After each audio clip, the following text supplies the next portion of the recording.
मूकं करोति वाचालं पङ्गुं लङ्घयते गिरिं यत्कृपातमहं वन्दे परमानन्दमाधवम्।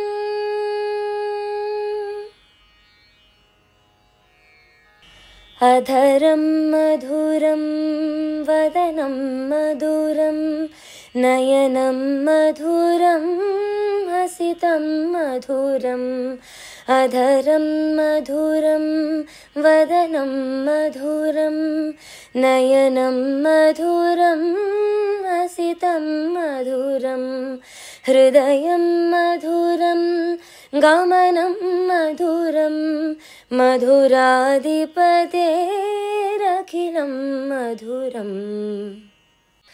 वचनं मधुरं चरितं मधुरं वसनं मधुरं वलितं मधुरं चलितं मधुरं भ्रमितं मधुरं मधुराधिपतेरखिलं मधुरम्। वेणुर्मधुरो रेणुर्मधुरः पाणिर्मधुरः पादौ मधुरौ। वेणुर्मधुरो रेणुर्मधुरः पाणिर्मधुरः पादौ मधुरौ। नृत्यं मधुरं सख्यं मधुरं मधुराधिपतेरखिलं मधुरम्। गीतं मधुरं पीतं मधुरं भुक्तं मधुरं सुप्तं मधुरं। गीतं मधुरं पीतं मधुरं भुक्तं मधुरं सुप्तं मधुरं।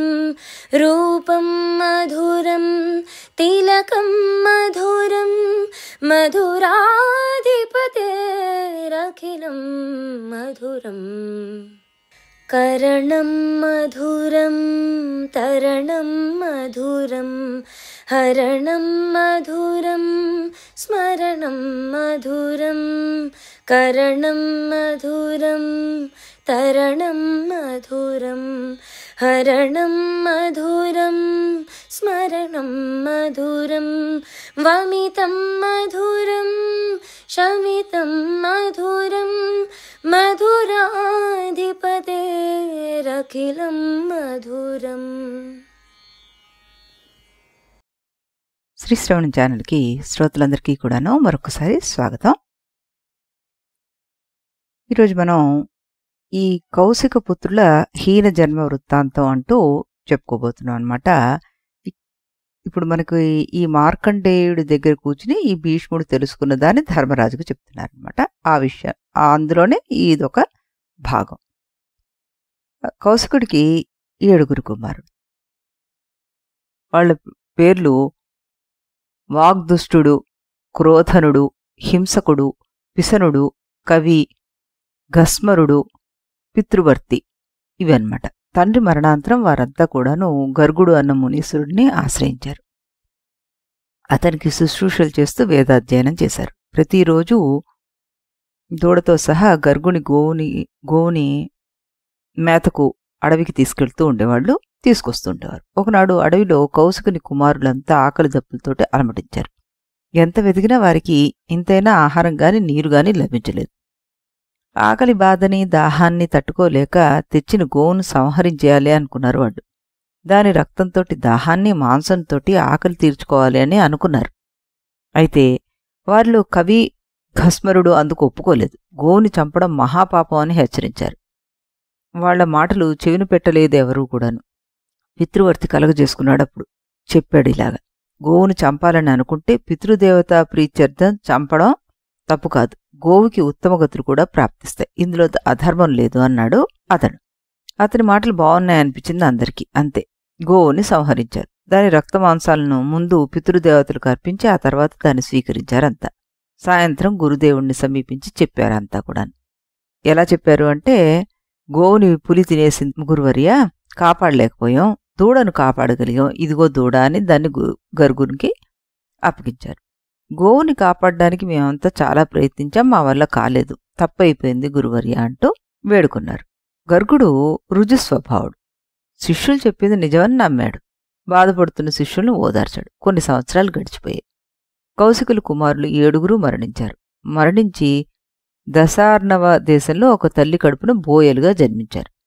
గత జన్మలో గురువుకి చేసిన వంచన కారణంగాను, గోహింస కారణంగాను వారంతా బోయలుగా జన్మించిన పితృదేవతలకు గోయమాంసాన్ని అర్పించడంతో ఆ 7 గత జన్మ స్మృతి, ధర్మానురక్తి కలిగాయట. నిర్వైరుడు, నివృత్తి, క్షాంతుడు, నిర్మణ్యుడు, కృతి, వైహాసుడు, మాతృవర్తి అని 7 వీళ్ళు వ్యవహరింపబడుతున్నారన్నమాట. వారంతా అసత్య లోబాదులను మానుకున్నారు. కులధర్మంతో, సాధారణ జంతుహింసతోనూ తమను తాము పోషించుకుంటూ తల్లిదండ్రులను సేవించసాగారు. కొంతకాలానికి తల్లిదండ్రులు మరణించారు. అప్పుడు చేతిలో విల్లంబులు విసిరేసి ఆహారంగా గాలిని మాత్రమే స్వీకరించి కొన్నాళ్లకు స్వర్గస్థులయ్యారన్నమాట. కొంతకాలం గడిచింది. అప్పుడు ఉన్ముఖుడు, నిత్యవ్రతస్థుడు, సప్తకర్ముడు, విరోచనుడు, వేదిత్తుడు, ఘస్మరుడు, నంది అన్న పేర్లతోటి మృగాలుగా జన్మించి కాలాంజన పర్వతం పైన నివసించసాగారనమాట. ఈసారి కూడా వారికి పూర్వజన్మ స్మృతి అంటుపెట్టుకునే ఉంది. ఆ కారణంగా విరక్తులై కాలధర్మం చెందారు వాళ్ళు. కొన్నాళ్లకు వారంతా చక్రవాకాలుగా జన్మించారన్నమాట. పూర్వజన్మ స్మృతి పెంటిపిట్టలను కూడక వేదాధ్యయనాలతోటి కాలం వెళ్ళబుచ్చారు వాళ్ళు. అప్పుడు వారిని సుమనుడు, ముని, శుచివాక్కు, శుద్ధుడు, చిత్రదర్శనుడు, సునేత్రుడు, స్వతంత్రుడు అని వ్యవహరించారు. గత జన్మలో వారు చేసిన గురు శుశ్రాది కార్యాల వల్ల పరబ్రహ్మ విజ్ఞానము, నిశ్చల యోగనిష్ట వారికి అలవడ్డాయి. ఆ సమయంలో సౌరకులానికి చెందిన విభ్రాజుడనే రాజు తన రాణులతోట చక్రవాకాలు తిరుగాడే అడవిలోకి ప్రవేశించాడనమాట. అప్పుడు ఆ రాజు వైభోగాన్ని గమనించి స్వతంత్రుడు బాధగా అనుకున్నాడు. ఇలా, అయ్యో, ఉపవాసాలతోనూ దుష్కర తపశ్చర్యలతోనూ చిక్కి శల్యమైపోయాం. ఈ రాజుల భోగభాగ్యాలు అనుభవించగలిగే అవకాశం నాకు లేకుండా పోయింది. పుణ్యరాశి ఇంకా ఏదైనా మిగిలి ఉంటే ఈ రాజులాగా జన్మిస్తే బావుణ్ణు, నా కల ఫలించాలి అనుకున్నాడు. అతని మాటలు సమీపంలో ఉన్న మరో 2 చక్రవాకాలు విన్నాయి. ఇలా అన్నాయి, స్వతంత్ర, నువ్వు రాజుగా జన్మిస్తే మేము నీకు మంత్రులవుతాం అని. వాటి మాటలకి ఆనందించాడు స్వతంత్రుడు. అతని ఆనందాన్ని గమనించిన మిగిలిన 4 చక్రవాకాలు ఇలా అన్నాయి, స్వతంత్ర, నీ కోరిక నెరవేరుతుంది, కాంపిల్య నగరాధీశుడు అవుతావు నువ్వు. ఆ 2 కూడా వారు కోరుకున్నట్టుగా నీకు మంత్రులు అవుతారు, ఆనందిస్తారు అన్నారనమాట. అంతే. అనుకున్నంతనే ఆ 3 చక్రవాకాలకి బాధ కలిగింది. అన్నదమ్ముల్ని వీడి బ్రతకలేమన్నారు. మాకు రాజు, మంత్రులు జన్మలు వద్దని ప్రాధేయపడ్డారు. అప్పుడు సుమనుడు ఇలా అన్నాడనమాట, మన 7 మరో పక్షి జన్మ ఉంది. అనంతరం ఈ స్వతంత్రుడు మహారాజే జన్మిస్తాడు. వారిద్దరూ అతనికి మంత్రులవుతారు. అందరికీ సద్గతి లభిస్తుంది అన్నారనమాట. కొన్నాళ్లకు చక్రవాకాళ్ళు మరణించాయి. మానస సరస్సులో హంసలే జన్మించాయి. పూర్వజన్మ పేర్లతోనే అవి వర్ధిల్లాయి. గాలిని, నీటిని ఆహారంగా స్వీకరించి శరీరాలను శుష్కింపజేసుకున్నాయి. అప్పుడు విభ్రాజునికి అనూహుడు జన్మించాడు. తన కుమార్తె కీర్తిమతిని శుక్రుడు అతనికి పత్నిగా సమర్పించాడనమాట. కొన్నాళ్ళకి అనూహుడికి రాజ్యాభిషేకం జరిగింది. విభ్రాజుడు మానస సరోవరానికి చేరుకున్నాడు. తీవ్ర తపశ్చర్య ఆచరించాడు. అప్పుడు అతని కంటికి యోగదీక్షలో ఉన్న హంసలు కనిపించాయి. ఆశ్చర్యపోయి చూశాడు వాటిని. వాటిలో ఏ ఒక్కదానికైనా నేను కుమారుడిగా జన్మిస్తే బావుణ్ణు, నిశ్చల యోగనిష్ట సిద్ధింపజేసుకోవచ్చు అనుకున్నాడు. కొంతకాలానికి అనూహునికి స్వతంత్రుడు అన్నవాడు బ్రహ్మదత్తుడుగా జన్మించాడనమాట. చిత్రదర్శన, సునేత్రులు 2 కూడాను బ్రాహ్మణే జన్మించారు. బభ్రావ్యుడు, కండరీకుడు పేర్లతోటి బ్రహ్మదత్తునికి ఆత్మీయ మిత్రులయ్యారు వాళ్ళు. 3 వేదాంగాలు అభ్యసించారు. సమస్త కళల్లోనూ పాండిత్యాన్ని సాధించారు. అయితే ఆ 3 పూర్వజన్మ స్మృతి కొరవడింది. బ్రహ్మదత్తుడికి బభ్రావ్యుడే ఆచార్యుడయ్యాడు. వేదాంగ అధ్యయనంలో తోడ్పడ్డాడు. పుండరీకుడు అధ్వర్యుడే యజ్ఞయాగాది కర్మలన్నీ నిర్వర్తింపజేశాడు. 3 నిరంతర రాజభోగాలు అనుభవిస్తూ ఉన్నారన్నమాట. కొన్నాళ్లకి అనూహుడు బ్రహ్మదత్తుని రాజుని చేసి అరణ్యాలకు చేరుకున్నాడు. అక్కడ తీవ్ర తపశ్చర్యను ఆచరించి పరమపదం పొందాడు. బ్రహ్మదత్తుడప్పుడు దేవలుని కుమార్తెను వివాహం చేసుకున్నాడనమాట. గృహస్థ ధర్మం స్వీకరించాడు. ప్రజాపరిపాలన సాగించాడు. మిగిలిన 4 హంసలు కాంపిల్య నగరంలో ఒకానొక స్తోత్రియునికి కుమారుడుగా జన్మించారనమాట. ధృతిమంతుడు, సుమనుడు, విద్వాంసుడు, తత్వదర్శిగా వారు లోక ప్రసిద్ధి అయ్యారు. అంతేకాకుండా పూర్వజన్మ విజ్ఞానాన్ని ఎంతమాత్రం విస్మరించక వేదాంగాలను అభ్యసించి ధ్యానాసక్తితోటి కాలం వెళ్లబుచ్చుతున్నారు. మరికొంతకాలానికి తండ్రిని సమీపించి వాళ్ళు చెప్పారన్నమాట, మేం నలుగురం సిద్ధ మార్గాన్ని అవలంబించాలని అనుకుంటున్నాం, మీ ఆశీస్సులు కావాలి నాకు అని వెళ్ళబోయారు. తండ్రి వారిని వారించి తన బాధను వెళ్ళగక్కాడు. ఎలా? 4 విద్వాంసులు నాకు కుమారులుగా జన్మించారని నేను ఆనందపడ్డాను. ఆనందపడినంతసేపు కూడా లేదు, మీరు నన్ను విడిచి వెళ్ళిపోతామంటున్నారు. మీకు ఇది న్యాయమా? అనుభవించిన పేదరికం చాలదా? దయచేసి ఉండండి, మీరు ధనికులై నన్ను ధనికుణ్ణి చేయండి అన్నారు. నిన్ను ధనికుణ్ణి చేస్తాం, నీకు అఖండ భాగ్యాన్ని కలగజేస్తాం, మమ్మల్ని వదిలిపెట్టు అన్నారు కుమారులు. మేము నీకు 2 శ్లోకాలను ఇస్తాం. ఆ శ్లోకాలన్నీ కాంపిల్య పురాధీసుడు విన్నట్టుగా నువ్వు గట్టిగా చదవాలి. ఆ పురాధీసుడు నీ శ్లోకాలను విన్నట్లయితే నీకు అగ్రహారాలు, ధనధాన్యాలు అన్నీ సమకూర్తాయే. ఇది నిజం అన్నారు కుమారుడు. అన్నట్టుగానే తండ్రికి 2 శ్లోకాలు చెప్పారు, చదివి వినిపించారు. అరణ్యాలకు వెళ్ళిపోయారు. అక్కడ అచంచలమైన యోగనిష్ఠులై, యోగీశ్వరులై మహోత్తమ పదాన్ని చేరుకున్నారు. తన కోరిక ప్రకారం విభ్రాజుడు బ్రహ్మదత్తుడికి కుమారుడిగా జన్మించాడు. విశ్వక్సేనుడి పేరిట విశ్వవిఖ్యాతి చెందాడతను.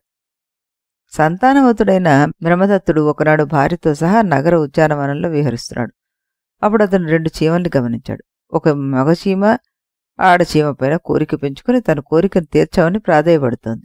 అయితే ఆడచీమకు ఆ మగచీమ అంటే పడదు. దాంతో అది ఒప్పుకోలేదు, చీకొట్టింది. ఈ మాటలు విన్నాడు బ్రహ్మదత్తుడు. పక్కపక్క అని నవ్వాడు. భర్త తనను చూసి నవ్వాడనుకుని ఆ భార్య అనేక దినాల అన్నం ముట్టక తదేక ధ్యానంలో చిక్కి సగమైంది. భార్య ప్రవర్తన అంతు చిక్కక బ్రహ్మదత్తుడు విలవల్లాడారు.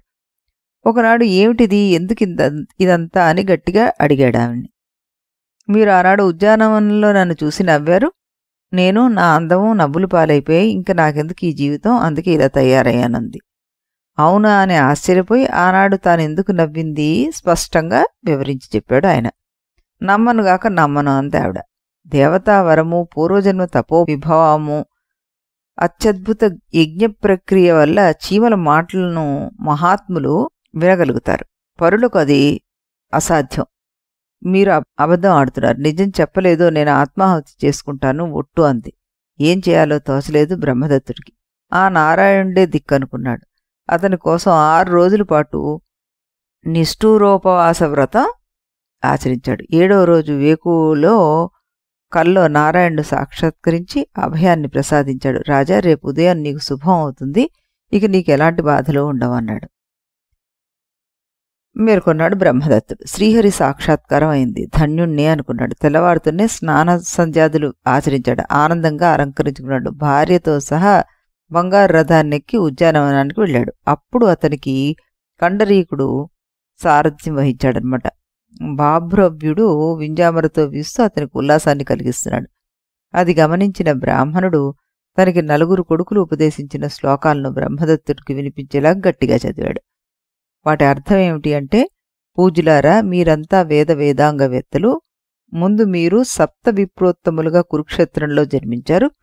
తర్వాత దశార్ణ దేశంలో బోయలై జన్మించారు. ఆ తర్వాత కాలాంజన పర్వతం పైన మృగాలుగా జన్మించారు. తర్వాత చక్రవాకాలయ్యారు. ఆ తర్వాత హంసలై మానస సరోవరంలో విహరించారు. మీరు 4 మహోత్తమ సిద్ధి పదం చేరుకున్నారు. అప్పుడే మిగిలిన వారు వారి దారి అనుసరించక ఇంకా ఇలా సుఖ సౌఖ్యాల్లో తేలియాడుతున్నారు. ఇది న్యాయమా? శ్లోకాలన్నీ విన్న బ్రహ్మదత్తుడికి కరచరణాలు ఆడలేదు. కండరీకుడు పగ్గాలు విడిచిపోయి అయోమయానికి గురైపోయాడు. చేతిలోని చామరాన్ని విడిచి బభ్రావ్యుడు ఆందోళన చెందాడు. ఆ 3 గమనించి పరిజనులు, పౌరులు విభ్రాంతి చెందారు. కాసేపటికి బ్రహ్మదత్తునితో సహా ఈ కండరీకుడు, బాభ్రవ్యుడు తేరుకున్నారు. పూర్వజన్మ విజ్ఞానాన్ని పొందారు, ఆనందించారు. పూర్వజన్మ విజ్ఞానాన్ని ప్రబోధించిన బ్రాహ్మణుని సమీపించారు బ్రహ్మదత్తుడు. అతనికి అపార సంపత్తిని బహుకరించారు. మంత్రులతో సహా అతనికి చేతులు జోడించి నమస్కరించారన్నమాట. ఆ తర్వాత కొన్నాళ్ళకి కుమారుడు విశ్వక్సేనుడికి పట్టాభిషేకం చేసి 2 మంత్రులు భార్యతో సహా అరణ్యవాసానికి బయలుదేరాడు ఈ బ్రహ్మదత్తుడు. ఆ సమయంలోనే అతని భార్య ఇలా అందనమాట, ప్రభు నీకు సమస్త ప్రాణుల భాషలు తెలుసునన్న సంగతి నాకు తెలుసు, కానీ నువ్వు పూర్వ విజ్ఞానం విస్మరించి భోగలాలసుడు అయ్యావు. నిన్ను మార్చేందుకే నేను ఇలా ప్రవర్తించాను. ఫలితంగా మనందరికీ శుభమే కలిగింది. సిద్ధ పదవిలోకి ప్రవేశిస్తున్నాం అందరం అన్నారు. అవునన్నట్లుగా తలూపాడు బ్రహ్మదత్తుడు. కాసేపటికి కండరీకుడు ఓ దగ్గర నిలబడి వేదరాశికి క్రమం ఏర్పరిచి క్రమేపి సిద్ధ మార్గంలో కృతార్థుడయ్యాడు. బాభ్రవ్యుడు వేదాలన్నిటికీ శిక్ష రచించి ఉత్తమ పదవిని పొందాడు. సనత్కుమారుడు చెప్పగా ఇదంతా భవిష్యత్తు కథగా మార్కండేయుడు గ్రహించాడనమాట. దానంతటినీ తర్వాత ఆయన స్వయంగా చూశాడు. అలా చూసిందంతా నాకు చెప్పాడాయన అన్నారు భీష్ముడు. చెప్పి ఇంకా ఏమన్నట్ట భీష్మ, ఈ కథ విన్న నువ్వు ఎంతో ధన్యుడివి. దీన్ని మననం చేయడం వల్ల నీకు శుభం చేకూరుతుంది. ఈ కథను హృదయంలో పదిలపరుచుకున్న వారెవరైనా సరే చిరకాలం సుఖాలతో జీవిస్తారు అన్నాడు. అప్పుడు నేను ధన్యుణ్ణయ్యాను అని మార్కండేయ మహామునికి నమస్కరించాను. అప్పుడు ఆయన తపోవనానికి వెళ్ళిపోయారు అంటూ మన భీష్ముడు ధర్మరాజుకు చెప్పారన్నమాట. కృతజ్ఞతగా చేతులు జోడించి అతనికి నమస్కరించారు ధర్మరాజు. ఇక్కడికి మనకు పూర్వభాగం ద్వితీయ ఖండం సమాప్తి అయిందనమాట. తాను చెప్తున్నది శ్రద్ధగా వింటున్న జనమేజయుడితోటి వైశంపాయనుడు ఇలా అన్నాడు. వృష్టివంశాన్ని వివరిస్తూ నీకు ఈ కథలన్నీ చెప్పాను. ఇప్పుడు వృష్టివంశానికి మూలమైన చంద్రవంశ క్రమను వివరిస్తాను, జాగ్రత్తగా విను అన్నాడు. మరి దాన్ని మనం రేపు ఇదే సమయానికి ఇదే ఛానల్లో కలుసుకుని అప్పుడు చెప్పుకుందాం. అంతవరకు సెలవు.